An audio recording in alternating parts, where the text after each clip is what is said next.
recently I wanted to start a philosophy channel for a long time. Well, not recently, for a long time I have. And I wanted my first thing to kind of be the idea of solipsism. So solipsism is basically the philosophical idea that you can only really prove that you are the only one in existence because you have proof that your mind is your own mind. You don't have proof that somebody else has these complex ideas that you have, and you can't prove that somebody else has like a conscious in any way, state, or form. And it kind of leads people to believe they're in a simulation, and it it's pretty much the idea that it's the idea that you can only prove the existence of your own being, your own consciousness, your own thoughts, your own self like centered ideas. um and normally, it makes 100% sense. When you think about it, it's like, oh yeah, like I can't go into somebody else's mind. Like, I'm not a mind reader, I'm not telepathic, like I'm not a Martian. Like, you can't prove that somebody else has consciousness. And I believed this for a while. I believe that, I can be the only person in my own state of mind, my own consciousness, and that everything else around me could be a lie. And I believed this for a while. However, I started to get into the idea of Sonder.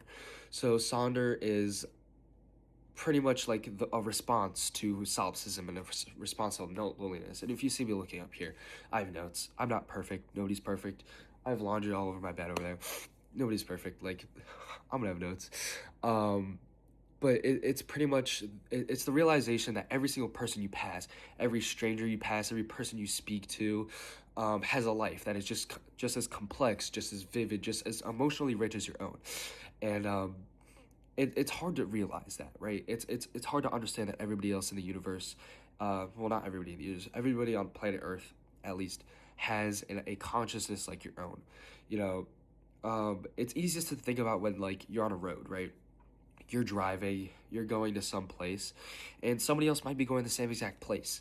You could be driving to New York City. Somebody else could, from your same hometown, maybe your neighbor even, could be driving to New York City.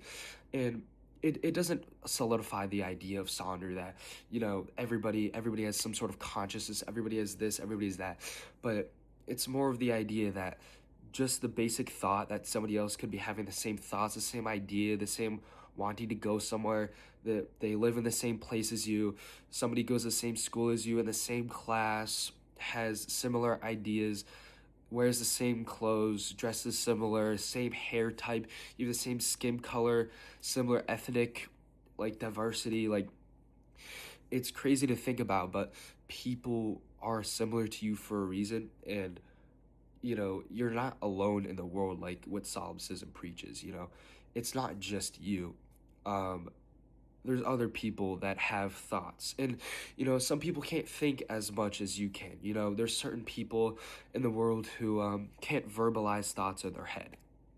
you know they can't speak to themselves. There's certain people that can't image things, like have images in their mind, they can't visualize something. And it depends on the person. I'm not really sure if it's genetic. It's kind of hard to do a study on that because you can't see really if somebody can visualize or speak to themselves. Excuse me. It's more of somebody tells you, like it's like a survey. Unless there's some sort of brainwaves. I'm not familiar with psychology in any means necessary.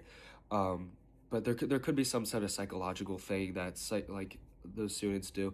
But it's mainly yeah, again, solipsism is pretty much, I can only be sure of my own existence. And Sonder is realizing that even if you can't fully comprehend the existence of everybody else, you choose to recognize that they are just as complex as you.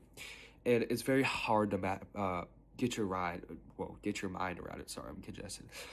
Get your mind around it. It's very difficult, right? But the main idea is that you need to be able to expand your horizon, and you need to be able to take a chance and believe that somebody else has the same has similar thoughts. Somebody else could be just as complex, even more. Like if you can't visualize something, if you can't speak to yourself, like somebody else has that ability.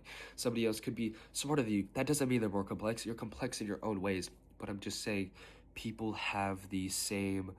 Uh, People can have the same complexness that you have, even if it's incomprehensible to a degree. It's important to realize that.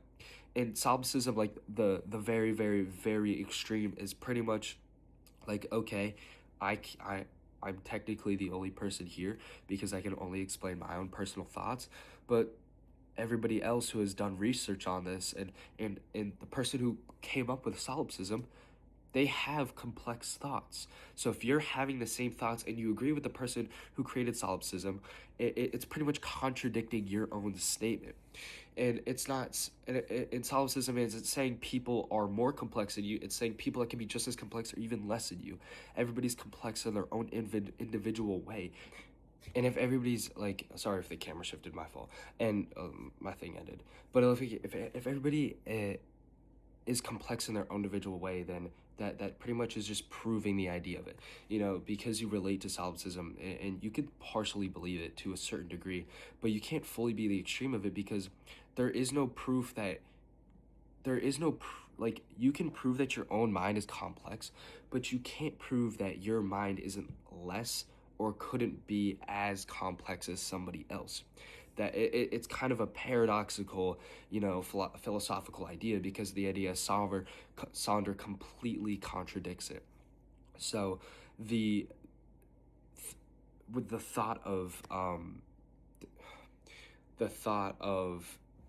agreeing with a statement, it kind of contradicts your own personal ideas, because that is relating to the complexity of somebody else. So you are pretty much proving that solipsism isn't really that true. Sonder has a place in the world. Sonder is true to a large degree. Sonder can be true for anything. Like, somebody else could be going to the same school you are, committing to the same school you are for the exact same sport. They can have similar grades to you, they have a similar experience, they have similar intelligence, they have similar, like, how their mind works, similar everything, like similar shaped eyes, similar hair type. It's not really relating to the mind, but it's relating to the body. It's relating to the complexity of your own being. So that's me. Okay, that was a long rant, but that's gonna be me wrapping up solipsism, and the idea of Sonder. I hope to be able to do this more in the future. I need to read up a lot more, but solipsism is something I'm very familiar with and I've thought about a lot. um Sorry, I'm congested right now. It's winter, bro. Calm down. um yeah. I hope to be able to continue this in the future. I'm not going to be really going for views. I'm not going for likes. I'm not going for comments. I'm not going for follows. If it happens, it's very gravely appreciated. Thank you for, agreeing with my thought or liking my own ideas, and, liking, how I think. But it's really just like a passion project for me. I've had a big passion for philosophy, and, there's not much of a, like, sadly, there's not much of a career out of it, but I'd like to make one out of it if possible. You know, um, yeah, so that wraps up my first um, video. Thank you for listening, if you listened all the way through. Um, I should have another one of these up in very soon.